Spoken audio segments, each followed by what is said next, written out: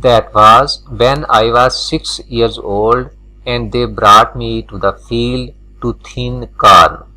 That was,